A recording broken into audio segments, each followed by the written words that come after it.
Good morning, everyone. Here we are on May the 20th. A rainy Sunday, but it's going to be turning nice very shortly. So it's a long weekend for a lot of people, and but it's Sunday. It's Sunday. It's when God's people gather together and worship Him in gladness, in truth, in spirit, and with much thanksgiving. For He is good. He's really good.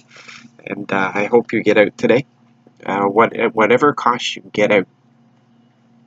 This is one of the things that concerns me, is that we seem to be losing the fire.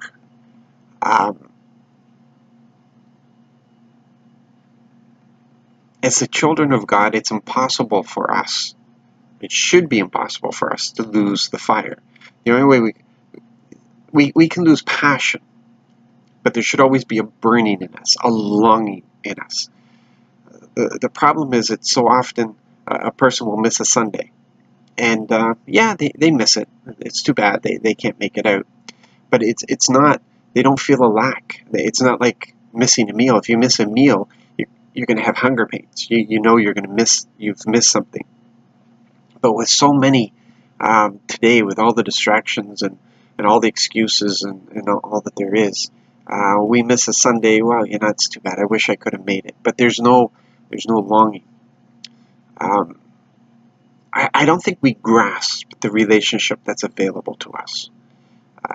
David did. We see it in David, and we recognize it in David, and we look at that and we think, if I could only have that. But you could have that.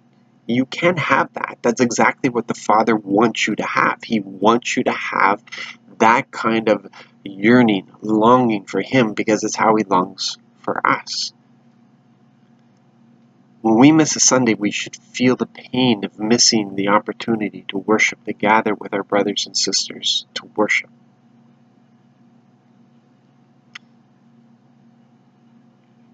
David says in Psalm 5, that we read this morning, Lord, in the morning you hear my voice. In the morning I lay it all out before you. Then I wait expectantly.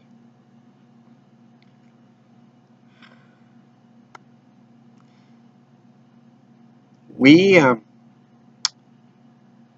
can increase our capacity of what we receive on a Sunday by doing exactly that, by preparing ourselves, by laying it all out before Him, by worshiping before we get the Sunday service, by preparing our hearts and our minds and focusing on Him, resolving not to have any disputes, not that just to concentrate that everything else can wait, everything else can be dealt with after. But right now we're going to a place of gathering where we're gathering with brothers and sisters to love the Lord. And it's amazing in His presence how some of those things that would cause us to be in conflict are resolved in worship. It's amazing. He says, I will enter your house because of your abundant, faithful love.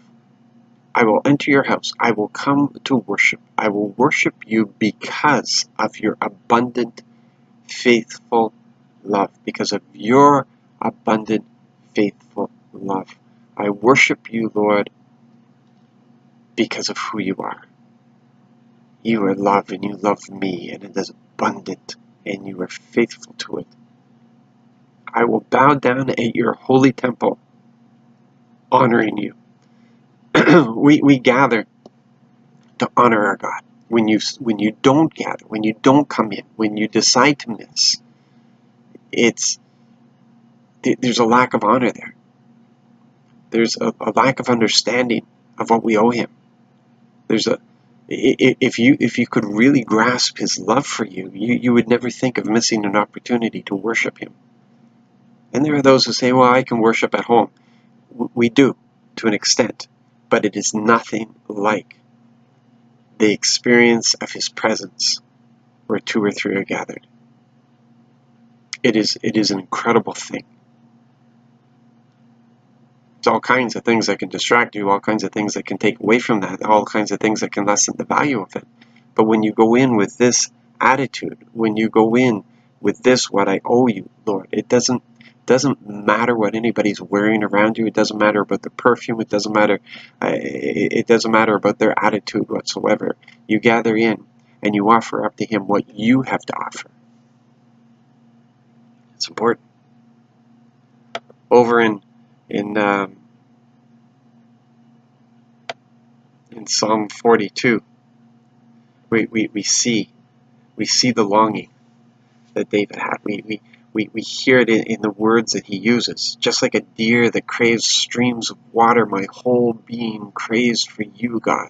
My whole being thirsts for God, for the living God. When will I come and see God's face? He longed to be in the temple. He longed to worship.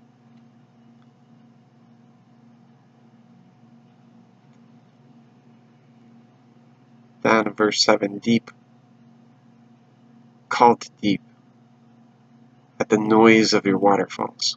Ever been to Niagara Falls? You know the energy and the thundering noise that there is in a waterfall.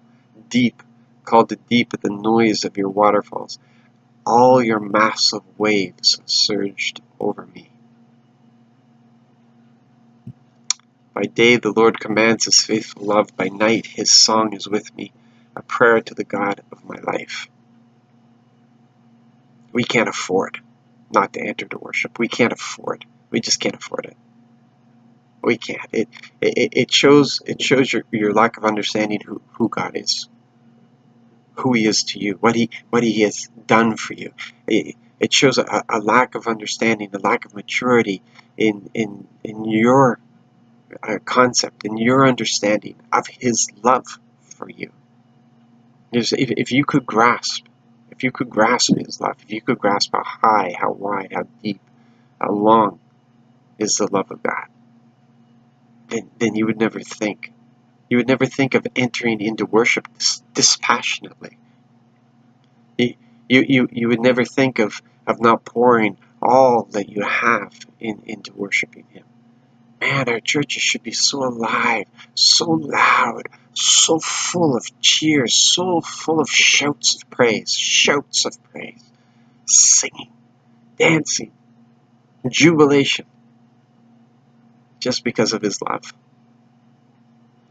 Today, let's gather. Let's enter His courts with thanksgiving. Let's pass the gates with thanksgiving. Let's enter His courts with praise. Can we do that? Do you remember that? Let's pass the gates with thanksgiving. Let's enter His courts with praise.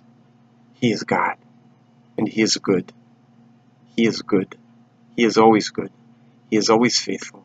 He'll never let us down. His love, His faithful, abundant love. May you experience His presence today.